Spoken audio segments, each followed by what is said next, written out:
Harry and Mudge under the yellow moon.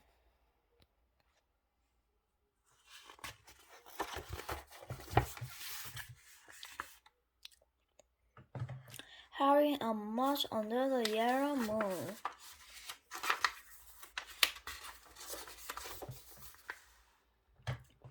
Together in the fall. In the fall, Harry and his big dog Mudge took long walks in the woods.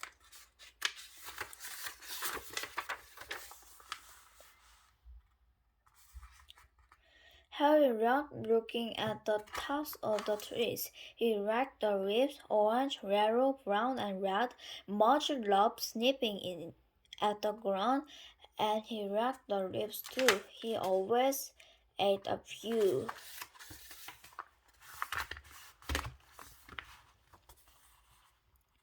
In the fall, Harry liked counting the birds. Flying south, Mudge liked watching the busy chipmunks. Saying one was a boy and the other was a dog. They never did things just the same way. Harry picked apples and Mudge licked apples.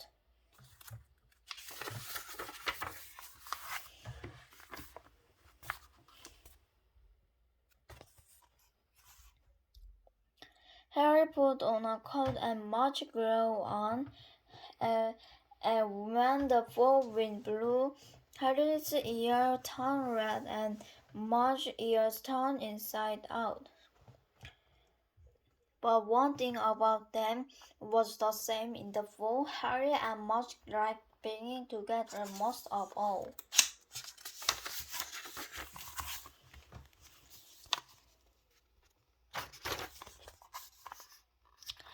Under the yellow moon, Harry loved Halloween. He loved to make jack-o'-lanterns. He loved to make paper bags. And most of all, he loved to dress up.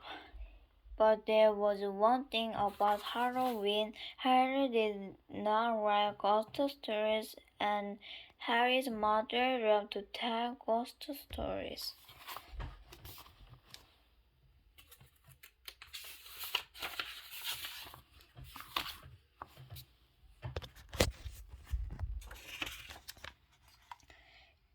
Every Halloween, she put on her witch hat in lit candles and told ghost stories.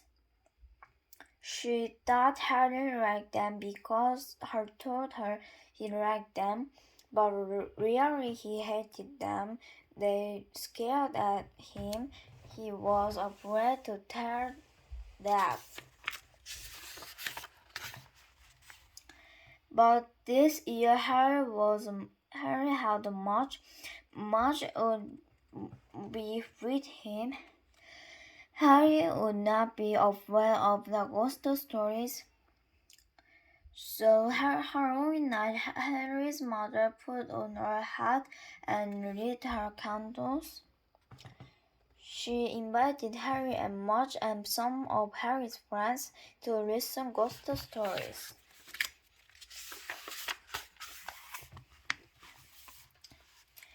It was dark outside, a big yellow moon. It was in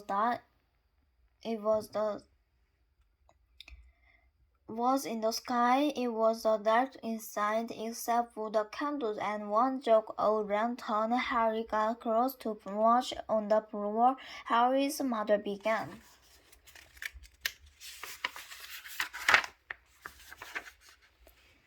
First, she told the story about a man who lost his hat. Harry shocked, his friends shocked. Then she told the story about a car in a graveyard. The candles made shapes on the walls. Harry shook harder. Then Harry's mother began telling a story about a pair of shoes that were looking for someone's feet. The shoes, she said, come out only at night, and they walk up and down the streets looking. You could hear that, she said softly. They went click, clack, click, click. Harry's mother trapped her worn shoes on the floor. Click, click, click, she whispered. But when she stopped trapping, Harry heard something. Something in the room, something in the room. Under the yellow moon, Harry heard his breath.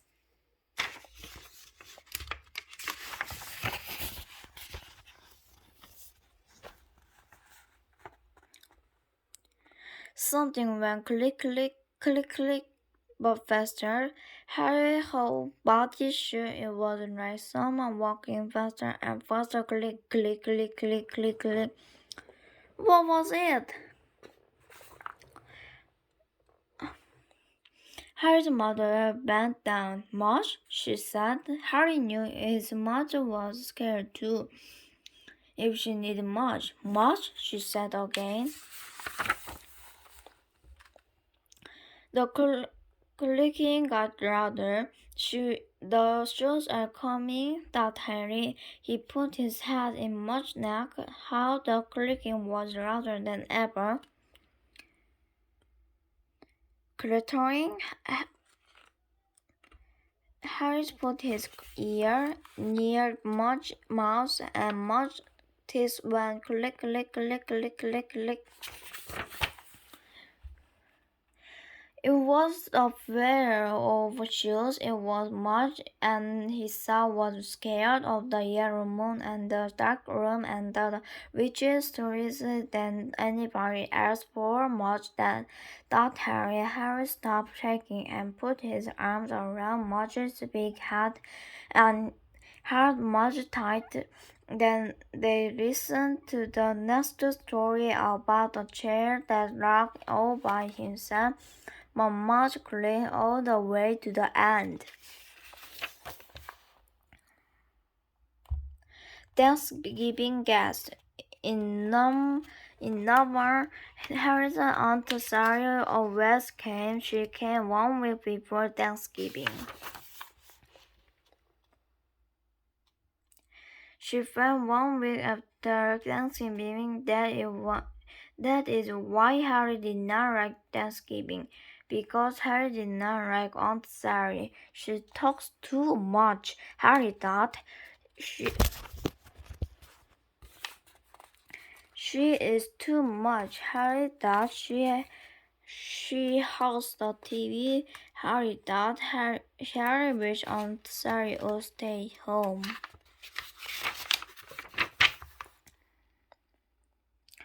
Aunt Sally had not yet seen Harry's big dog Mudge. I bet she hates dogs. Harry thought, oh, how he wished Aunt Sally would stay home, but she didn't. She came 1 week before Thanksgiving, right on time. Aunt Sally came into the Harry's house. She was talking and talking and talking. She went right into the kitchen with Harry's father. Harry knew what Aunt Sally would be doing in the kitchen. Harry went in the backyard to find Mudge. At last, Harry thought that Aunt Sally must be finished talking and eating, so he went back inside with Mudge. They walked into the kitchen. Aunt Sally was still eating. Good grief, she yelled. Harry and Mudge stepped back. I knew she hated dogs, Harry thought. Aunt Sally looked at Mudge. Good grief, she said again. But then she took a cracker off her plate. She threw into the Mudge. Snap went Mudge's mouth, and the cracker was gone. Harry looked at Mudge. Harry looked at Aunt Sally. Great dog, Aunt Sally said. She put a cracker into her own mouth. Want? She asked Harry. Sure, said Harry.